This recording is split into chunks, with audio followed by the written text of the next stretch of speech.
오늘 아침 우리에게 주시는 하나님 말씀은 사도행전 9장 32절에서 43절까지의 말씀입니다. 사도행전 9장 32절에서 43절까지의 말씀을 봉독하겠습니다. 그때에 베드로가 사방으로 두루 다니다가 루다에 사는 성도들에게도 내려갔더니 거기서 에니아라 하는 사람을 만나매 그는 중풍병으로 침상 위에 누운 지 8해라. 베드로가 이르되 에니아야, 예수 그리스도께서 너를 낫게 하시니 일어나 내 자리를 정돈하라 한데 곧 일어나니 루다와 사론에 사는 사람들이 다 그를 보고 주께로 돌아오니라. 요바에 다비다라 하는 여제자가 있으니 그 이름을 번역하면 도르가라. 선행과 구제하는 일이 심히 많더니 그때에 병들어 죽음에 시체를 씻어 달하게 누이니라. 루다가 요바에서 가까운지라 제자들이 베드로가 거기 있음을 듣고 두 사람을 보내어 지체 말고 와 달라고 간청하여 베드로가 일어나 그들과 함께 가서 이르매 그들이 데리고 다락방에 올라가니 모든 과부가 베드로 곁에 서서 울며 도르가가 그들과 함께 있을 때에 지은 속옷과 겉옷을 다 내보이거늘 베드로가 사람을 다 내보내고 무릎을 꿇고 기도하고 돌이켜 시체를 향하여 이르되 다비다야 일어나라 하니 그가 눈을 떠 베드로를 보고 일어나 앉는지라. 베드로가 손을 내밀어 일으키고 성도들과 과부들을 불러들여 그가 살아난 것을 보이니 온 요빠 사람이 알고 많은 사람이 주를 믿더라. 베드로가 요빠에 여러 날 있어 시몬이라 하는 무두장이의 집에서 머무니라. 아멘. 자, 사도행전 9장의 이제 마지막 부분의 본문을 오늘 아침 읽었습니다. 사도행전 9장은 사도행전 전체 28장까지에서 분기점이 되는 장입니다. 왜냐하면 우리가 어제까지 보았던 사도행전 9장 1절부터 30절까지의 사울의 회심, 이 사울이 장차 바울이 되어지는, 바울이 예수님 만나게 되는 그런 이야기는 사도행전에서 가장 중요한 중심이 되는 그런 이야기입니다. 그래서 이제 사울로부터 변화되어진 그 사울의 다른 이름 바울, 그 바울이 이제 이방인 선교를 감당하는 것이 사도행전의 후반부에 가장 큰 이야기가 되기 때문입니다. 자, 그런데 이제 오늘 이야기에서 32절부터 43절까지 이야기에서는 다시 베드로의 사역 이야기가 나오고 있습니다. 이미 우리는 2장과 3장 그 앞부분에서 베드로가 설교를 통해서 많은 사람들이 예수를 믿게 되고 그러면서 예루살렘 교회에 믿는 자가 더 많아지는 그런 이야기들을 보았고 베드로를 통해서 펼쳐졌던 많은 기적들을 우리가 사도행전 앞부분에서 읽은 바가 있습니다. 자, 오늘 본문에서는 그 베드로의 사역에 아주 절정에 해당되어지는 죽은 자까지 살리는 베드로의 그 사역들을 우리가 지금 보고 있습니다. 하나는 본문 32절부터 35절까지 중풍병을 앓고 있었던, 그것도 8년씩이나 중풍병으로 그렇게 마비된 몸을 가지고 아픔 속에 있는 에니아라고 하는 사람을 고쳐주는 이야기가 나오고 36절부터 43절까지 마지막 부분에서는 죽은 여제자인 다비다라고 하는 여제자를 죽어 있음에도 불구하고 그에게 명하여 죽은 자를 살리는 이야기가 기록되어져 있습니다. 자, 한 가지 본문 말씀을 우리가 이야기하고 이 말씀을 묵상하기 전에 먼저 우리 마음속에 기억해야 할 한 가지는 이렇게 하나님께서 역사하심으로 병자를 고치시고 죽은 자를 살리시는 이 이야기가 성경에 기록되어져 있지만 이 이야기가 언제나 우리의 일상 속에 반복되고 자주 나타나는 일은 아니라는 것을 우리가 이해할 필요가 있습니다. 병자들이 기도 한번 하고 말씀으로 선포 한번 하면 모든 병자들이 다 일어나는 것은 예수님 시대의 예수님과 또 하나님께서 특별한 은혜 가운데서 사도들에게 주어진 은사이지 오늘 우리들의 삶 속에 이것이 반복되어지고 날마다 일상처럼 되어지는 것이라 라고 생각하게 되면 그 신앙이 매우 잘못된 방향으로 흘러갈 수 있기 때문에 조심할 필요가 있습니다. 그래서 간혹 믿는 사람들 중에 교회에서 목사가 잘못 가르쳤기 때문이겠습니다만, 왜 병원에 가느냐? 믿음이 없어서 병원에 가는 거다. 하나님 앞에 기도하면 하나님 다 고쳐주시는데 왜 하나님 앞에 의지하지 않느냐라고 하는 태도를 갖는다면 그 신앙은 굉장히 큰 신앙 같지만 그렇지 않습니다. 하나님께서 나타내시는 그런 기적들, 놀라운 표적들이 없다라고 말하는 것도 잘못된 태도이지만, 하나님의 기적이 일상 속에서 날마다 일어난다라고 하는 것도, 이것도 바람직한 태도는 아니다라는 것을 우리가 잘 먼저 기억하면서, 그렇다면 이러한 본문의 말씀 속에 기적들이 펼쳐지는 이 이야기를 우리가 어떻게 바라봐야 되는가, 이런 이야기들의 초점은 무엇인가 라고 하는 점을 주의하면서 이런 본문의 말씀들을 우리가 묵상해야겠습니다. 자, 그 이야기는 이제 본문을 살펴보면서 말씀을 나누겠습니다. 자, 먼저 32절에 보면 그때에 베드로가 사방으로 두루 다니다가 루다에 사는 성도들에게도 내려갔더니, 자, 베드로가 이제 예루살렘에만 머무는 것이 아니라 예루살렘 바깥에 유대 온 땅을 다니면서 그리스도의 복음의 사역을 감당하게 됩니다. 자, 그래서 베드로가 사방으로 두루 다녔다라고 하는 표현처럼 베드로가 예루살렘 교회의 중심된 인물이지만 예루살렘 교회에만 머무는 것이 아니라 예수님께서 말씀하신 것처럼 예루살렘과 온 유대와 사마리아와 땅끝까지 이르러 내 증인이 되리라 라고 하는 그런 말씀처럼 베드로는 사방을 다니면서 이렇게 예수님의 복음을 전하였습니다.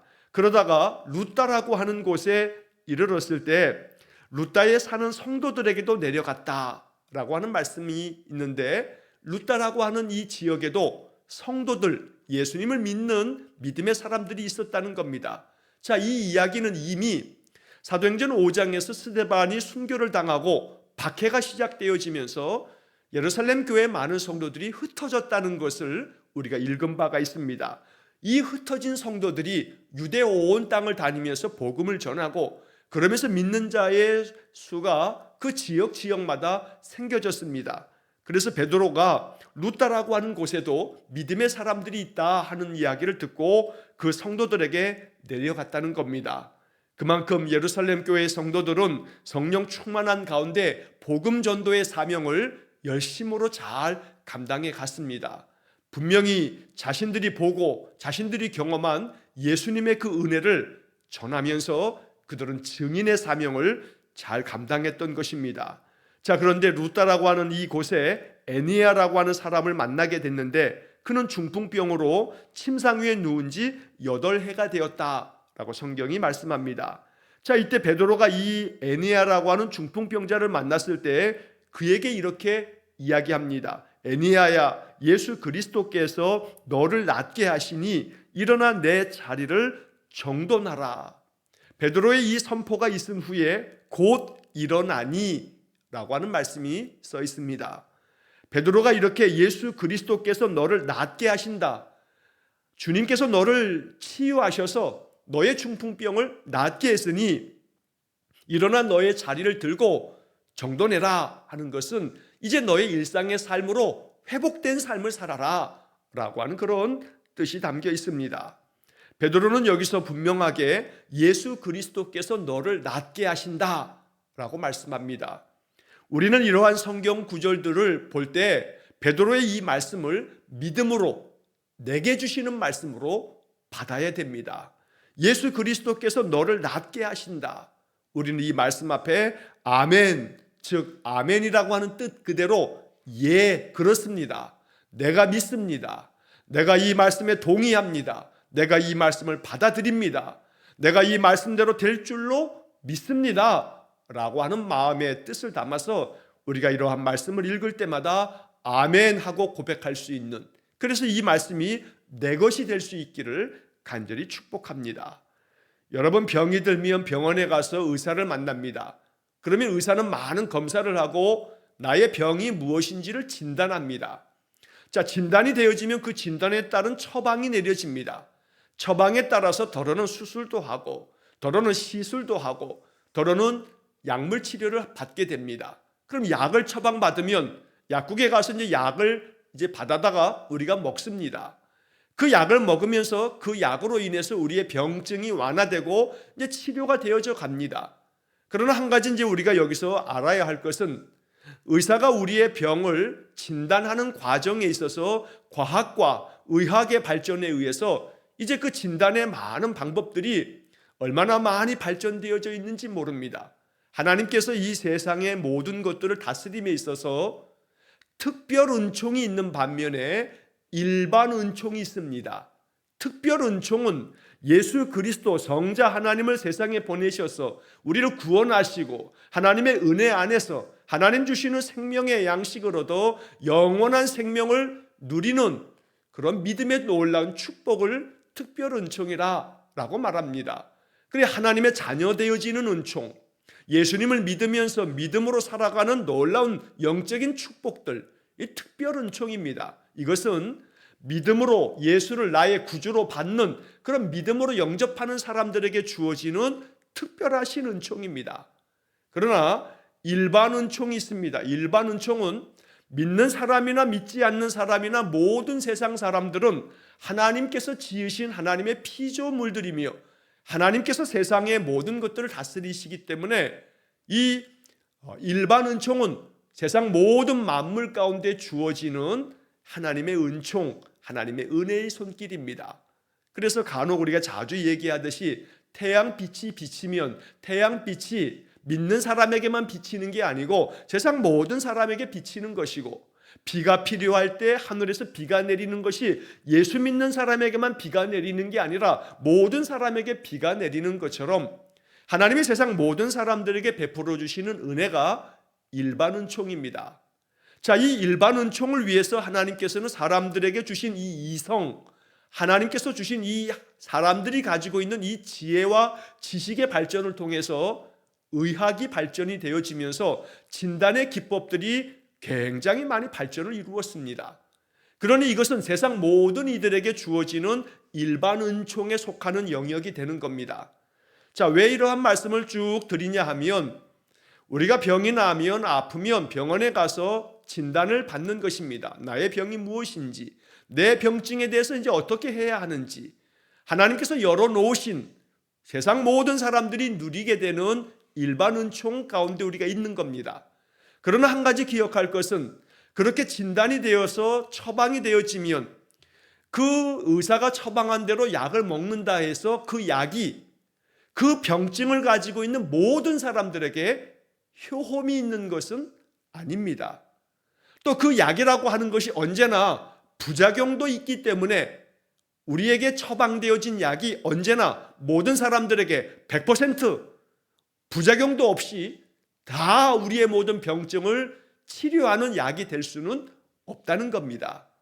그렇기 때문에 일반 은총으로 인해서 세상의 의학이 발전되어지면서 우리의 병증을 다스리기 위한 약을 통해서 우리가 치료의 과정을 겪지만, 그러나 의사들도 똑같이 한마디로 얘기하는 것처럼 이것이 처방되어졌다 해서 이것이 당신의 병증을 100% 낫게 할 겁니다 라고 확신하는 의사는 한 명도 없습니다. 그럴 수 없기 때문입니다. 그래서 우리는 주님 앞에서 늘 기도하면서 하나님, 내가 이렇게 좋은 병원에서 좋은 의사를 만나서 내가 이렇게 수술도 받고 또 치료도 받고 또 약물 치료로 내가 지금 약을 처방받아서 먹고 있는데 이 약이 나에게 효험이 있기를 원합니다. 약이 그 성분대로 효과가 있어서 내 병증을 잘 다스릴 수 있도록, 약에는 언제나 부작용이 따르기 마련인데 부작용을 최소화하고 부작용이 없이 이 약이 내 몸에서 양약이 되게 해주십시오 라고 하는 그런 믿음으로 기도하는 것은 믿음의 영역입니다. 그러므로 우리는 이 중풍병자를 고치는 이 베드로의 사역의 이야기가 우리 모든 사람들에게 다 모든 이들에게 나타날 것이라 라고 하는 생각은 그건 바람직한 믿음의 자세가 아닙니다. 중풍병, 오늘날 병으로 하면 뇌졸중이 됐을 때 병원에 가서 치료받아야 됩니다. 그러나 항상 기도할 것은 예수님께서 너를 낫게 하신다 라고 하는 믿음을 가지고 하나님이 이렇게 진단되고 치료받는 모든 것들이 내게 효험이 되고 양약이 되어서 나를 낫게 하시는 분은 하나님이신 줄 믿습니다. 주님께서 나를 낫게 하심을 믿습니다. 라고 하는 믿음으로 기도하는 것입니다. 거기에 영적인 하나님의 개입이 있고 하나님의 은혜가 있습니다. 자, 더 중요한 것은 병이 낫느냐라고 하는 이 문제보다 더 중요한 것은 이제 그 다음에 이 이야기를 정리하는 마지막 35절의 말씀입니다. 루다와 사론에 사는 사람들이 다 그를 보고 주께로 돌아오니라. 주님께로 돌아왔다. 이 말은 주님을 믿음으로 영접하게 되었다라고 하는 말씀입니다. 당연히 이 중풍병자가 고침을 받고 난 다음에 어떻게 되겠습니까? 예수 그리스도께서 너를 낫게 하신다 라고 하는 말씀으로 치유가 됐으니 이 중풍병자가 고침을 받고 난 다음에 예수님을 안 믿겠습니까? 당연히 예수님을 믿겠지요. 주님께로 돌아오리라, 돌아온다는 이 말씀처럼 그는 예수님의 그 이름의 능력으로 내가 고침을 받았다는 확신을 갖게 되면서, 왜냐하면 자기가 경험한 바이기 때문에, 그러면서 그는 진실로 예수님의 제자가 되었을 것입니다. 그뿐만이 아니라 그것을 보았던 많은 사람들이 내 일이 아님에도 불구하고, 내가 치유된 것이 아님에도 불구하고 그들이 주께로 돌아왔다. 이 사건을 바라본 많은 사람들이 예수님을 믿게 되었다라고 말씀하는 겁니다. 결국 성경의 기적 이야기들은 그 기적 이야기 자체가 초점이 아니고 그것으로 말미암아 마지막 나타난 결과가 뭐냐? 사람들이 믿음으로 들어오게 됐다는 겁니다.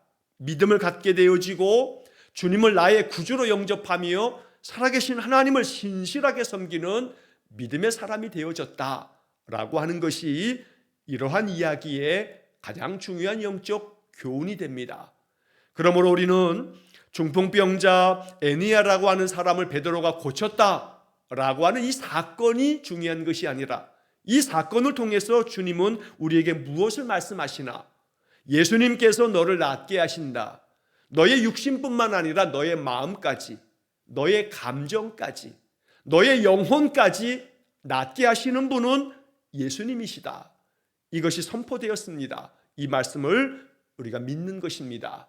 그러한 믿음으로 이 말씀을 받을 때에, 그리고 내가 더욱더 주님께로 나아가 주님 만나며 주님과 함께 동행하는 삶을 사는 것, 즉 예수님께서 우리에게 말씀하신 하나님의 말씀을 가지고 살아가는 것, 말씀을 더욱더 읽고 묵상하고 그 말씀을 배우고 말씀대로 실천하면서 살아가는 것, 이것이 바로 하나님께서 이러한 말씀을 우리에게 주시는 목적이 됩니다. 그러므로 오늘도 예수 그리스도께서 너를 낫게 하신다. 그러니 일어나서 너의 자리를 정돈하라. 우리의 삶이 이처럼 주님의 은혜로 말미암아 치유함을 얻고 우리의 마음과 우리의 삶의 모든 것들이 회복되어지는 귀한 은혜가 있기를 간절히 축원합니다. 자, 이제 그 다음 36절 이하의 말씀에서는 베드로가 죽은 다비다라고 하는 여처제를 살리는 이야기가 나옵니다. 자, 먼저 36절에 요바에 다비다라 하는 여제자가 있으니 그 이름을 번역하면 도르가라. 그 사람의 히브리 말로 본 이름은 다비다인데 이 다비다의 이름을 헬라식으로 이름을 번역하면 도르가다. 그런데 그 사람은 여자인데 여제자다라고 말합니다. 남자든 여자든 그리스도를 따르는 모든 사람들은 그리스도의 제자가 되어져 그 신실함으로 하나님의 뜻을 나타내는 그런 사명들을 감당했는데, 다비다라고 하는 사람도 자기에게 주어진 사명을 잘 감당했던 여제자라고 성경은 표현합니다. 자, 이 다비다가 어떻게 살아왔는지를 보여주는 구절이 그 다음 나오는데, 선행과 구제하는 일이 심히 많더니, 이게 다비다라고 하는 사람에 대한 성경적인 평가입니다. 선행과 구제하는 일이 심히 많다. 여러분, 선행, 착한 일 많이 행한 겁니다. 예수 믿는 사람들이 착한 일 많이 해야죠. 예수 믿는 사람들이 자꾸 못된 짓을 하니까, 그러니까 이 예수 믿는 사람들이 비난을 받고 교회가 세상으로부터 손가락질 받는 그런 시대가 된 것이 아니겠습니까? 오늘 이 말씀 앞에 우리는 순종해야 합니다. 그래, 다비다가 그랬대 라는 남 얘기하듯이 하는 게 아니라, 제자는 선행과 구제하는 일을 힘이 많이 하는 사람이어야 한다라고 성경이 말씀하는 겁니다. 그러므로 이 말씀을 받으면서 하나님, 오늘도 내가 주님의 제자로 살겠습니다 라고 이렇게 마음에 기도하면서 내가 오늘도 내가 할 수 있는 작은 선행을 행할 수 있도록 내 마음을 주장해 주십시오. 기도하면서 하루를 시작하는 겁니다. 장차 하나님 앞에 나아가게 되면 하나님 앞에 있는 생명책에 내 이름이 기록되어 있을 것인데 내 이름 앞에 어떤 서술이 기록될 것인가? 하나님은 나를 뭐라고 기록해 놓으실 건가? 교회만 왔다 갔다 했던 아무개, 예수를 구주로 믿었지만 교회만 맨날 오갔던 그런 아무개라고 하지는 않을까? 조금은 두려운 마음으로 내 이름은 뭐라고 성경에 기록이 되어질까? 하나님 앞에 있는 생명책에 기록이 될까? 하나님이 나를 기록하시면서 나는 뭐라고 나를 설명하실까를 생각해 본다면 그것은 바로 앞으로 오늘서부터 하나님께서 내 생명을 부르시는 날까지 내가 어떻게 살아가야 하는가라고 하는 것의 방향을 가르쳐주는 묵상이 될 것입니다. 하나님이 나를 어떻게 써주시기를 원하는가? 오늘 이 다비다에 대해서는 선행과 구제하는 일이 힘이 많은 사람이었다라고 성경이 쓰는 것처럼 내가 어떻게 기록되어지기를 원하는가? 이것은 내가 지금서부터 이제 하나님 나를 이 땅에서 부르실 때까지 내가 어떻게 사느냐에 따라서 하나님은 나를 기록하는 그 기록의 내용이 달라지고 새로워질 것입니다. 그래서 오늘 이 다비다의 삶을 기록하며 선행과 구제하는 일이 힘이 많다 하는 이 말씀이 우리의 마음속에 영적 도전이 되어서 오늘 나의 삶이 하나님 앞에 있는 그 기념책에 기록되어질 거라 생각하면서 오늘도 아름다운 행실로 우리의 삶이 주님께 칭찬받는 삶이 되어지기를 간절히 축원합니다. 자, 그런데 이 다비다라고 하는 사람이 이렇게 예수님 제자로 선행과 구제하는 일도 힘이 많이 하면서 그렇게 살았습니다. 그런데 이 다비다가 병들어 죽었습니다. 여기서 이야기하는 바를 가만히 생각해 보면 하나님 잘 섬기고 주님의 말씀 따라 사는 주님의 신실한 제자여도 병이 들기도 하고 죽기도 합니다. 예수님 잘 믿는다고 해서 병도 안 걸리고 죽지도 않는 거 아니지요. 예수님 잘 믿어도 병이 들기도 하고 또 모든 사람들이 죽는 것을 피할 수는 없습니다. 병들어 죽음에라고 하는 것은 다비다도 예외일 수가 없다는 겁니다. 예수님 잘 믿는 사람도 예외일 수 없습니다. 세상 살다 보면 병이 찾아옵니다. 또 그렇게 인생을 살다 보면 죽음을 맞이하기도 합니다. 자, 그런데 오늘 이 이야기는 그런 가운데서 이 다비다라고 하는 한 여인에게 나타났던 하나님 그에게 주었던 은혜를 말씀하는데 오늘 이 말씀이 우리에게 묵상할 아주 귀한 말씀입니다. 자, 이 다비다가 병들어 죽었습니다. 사람들이 그 시체를 다 이제 깨끗하게 우리식으로 얘기하면 염을 하는 거죠. 깨끗하게 씻어서 이제 다락에 누였습니다. 장례가 진행될 것입니다. 자, 그런데 이 요빠라고 하는 지역은 베드로가 지금 애니야, 중풍병자 애니야를 고쳐주었던 루다라고 하는 지역하고 그렇게 먼 거리가 아닙니다. 성경학자들은 그저 한 17km 남짓 정도 된다 합니다. 자, 그러니까 뭐 하루면 충분히 반나절이면 갈 수 있는 길이기도 합니다. 자, 그러다 보니 이 요빠에 이 다비다가 죽고 난 이후에 사람들이 제자들을 베드로에게 보냅니다. 두 사람을 보내면서 지체 말고 와 달라고 간청합니다. 여러분 가만히 생각해 보십시오. 다비다가 이미 죽었습니다. 시체를 다 씻어놓고 이제 장례를 이제 준비하는 겁니다. 그런데 두 사람을 보내서 베드로를 빨리 좀 와달라고, 지체하지 말고 와달라고 간청을 합니다. 왜이겠습니까? 이젠 다 끝났는데, 이젠 죽었는데, 이제 장례를 치를 일인데 베드로를 왜 빨리 지체 말고 와달라고 할까요? 장례 조문을 와달라고 하는 것은 아닐 겁니다. 사람들의 마음속에는 그래도 뭔가 마음속에 예수님께서도 죽은 자를 살리셨는데 몇 번이나 살리셨는데 혹시 사도 베드로께서 이 죽은 자를 살리시지는 않을까 하는 그런 일말의 기대함을 가지고 아마 베드로를 청했던 것 같습니다. 자, 그런데 39절에 보니까 베드로가 그 얘기를 듣고 그들과 함께 요바로 달려갔습니다. 한 걸음으로 달려가 다락방에 올라가니 과부들이 눈물을 흘리고 있습니다. 자, 그런데 본문의 39절의 말씀에 보면 베드로가 이렇게 다락방에 올라가 봤더니 많은 그런 과부들이 베드로 곁에 서서 웁니다. 그러면서 이 베드로에게 뭘 보여주냐면 이 죽은 이 다비다가 그들과 함께 있을 때에 자기들에게 만들어줬던 속옷과 겉옷을 보여주는 겁니다. 자, 이렇게 이 다비다가 그들에게 얼마나 이렇게 선을 행했고 자기들을 위해서 옷도 만들어주는, 속옷도 만들어주고 겉옷도 만들어주었던 그 사람의 이 아름다운 선행을 베드로에게 보여주는 겁니다. 그만큼 많은 사람들이 이 다비다의 죽음에 대해서 애도하고 있습니다. 자, 그러자 40절 말씀에 베드로가 사람들을 다 내보내고 무릎을 꿇고 기도합니다. 간절함으로 기도하고 난 후에 이제 돌이켜 그 다비다의 시체를 바라보면서 그에게 선포합니다. 다비다야 일어나라. 다비다야 일어나라. 이렇게 베드로가 선포하자 이 죽었던 다비다가 눈을 떠서 베드로를 보고 그가 일어납니다. 그리고 그가 다시금 새 생명으로도 살아난 것입니다. 제가 말씀을 시작하면서 말씀드렸던 것처럼 중풍병자 애니아의 이야기도 또 죽었다가 살아난 이 다비다의 이야기도 오늘 우리의 삶 속에서 나타날 수 있는 일은 아닙니다.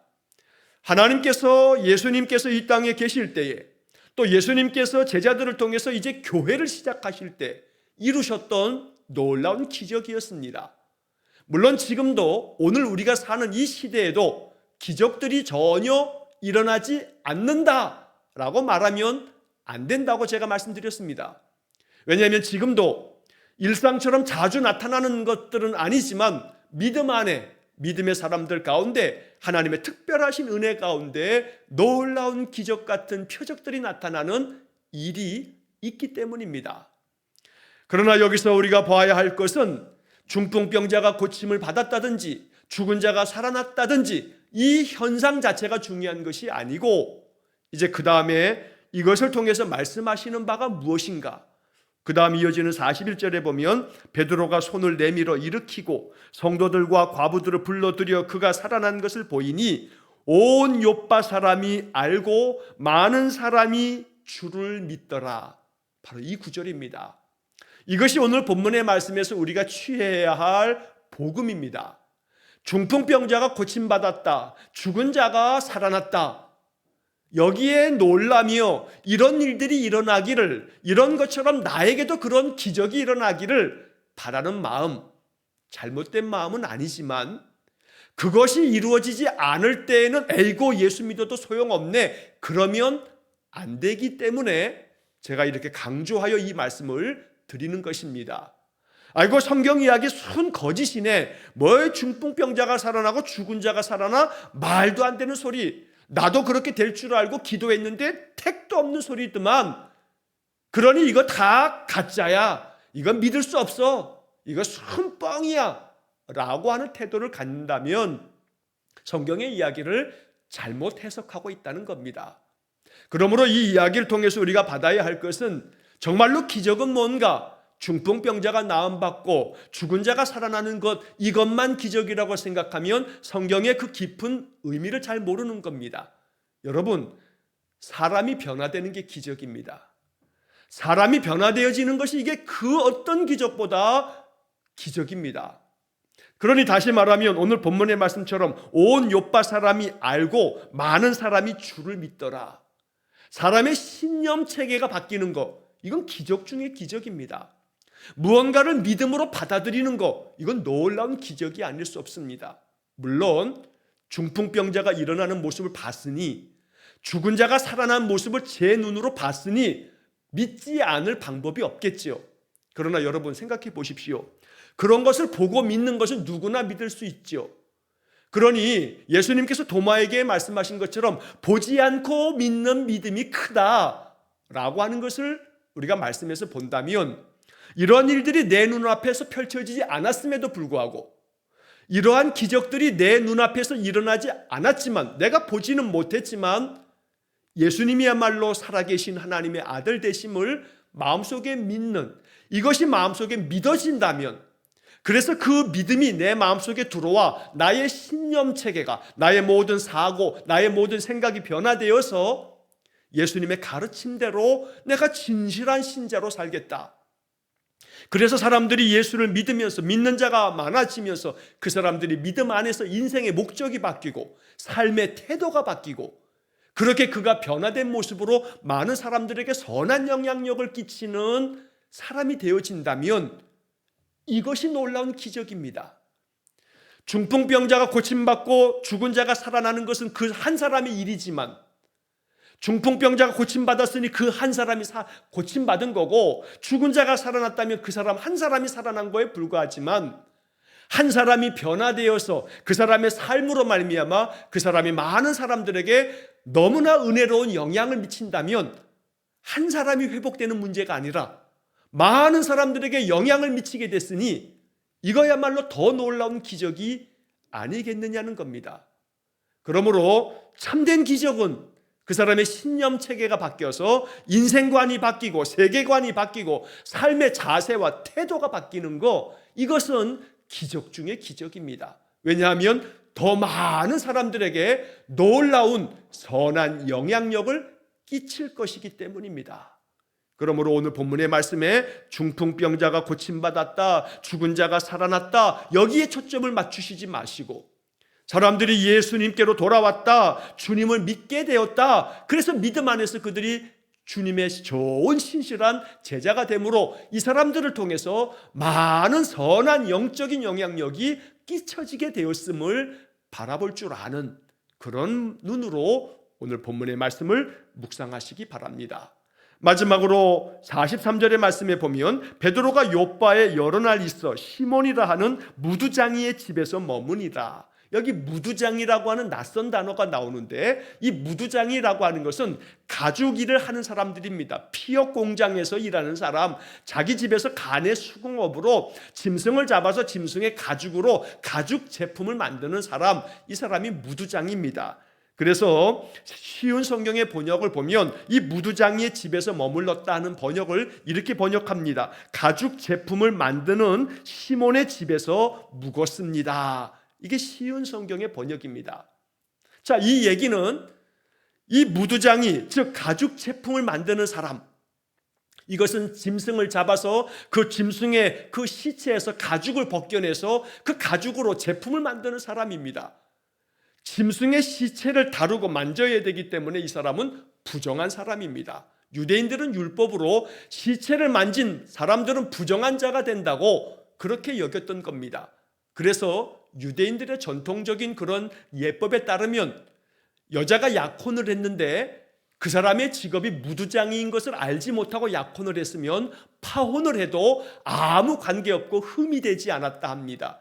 그만큼 이 무두장이라고 하는 것은 유대인 사회에서 천대받는 부정한 직업이기도 했습니다. 그러나 베드로가 그 무두장이, 그 부정한 사람의 집에서 여러 날 동안에 머물렀다.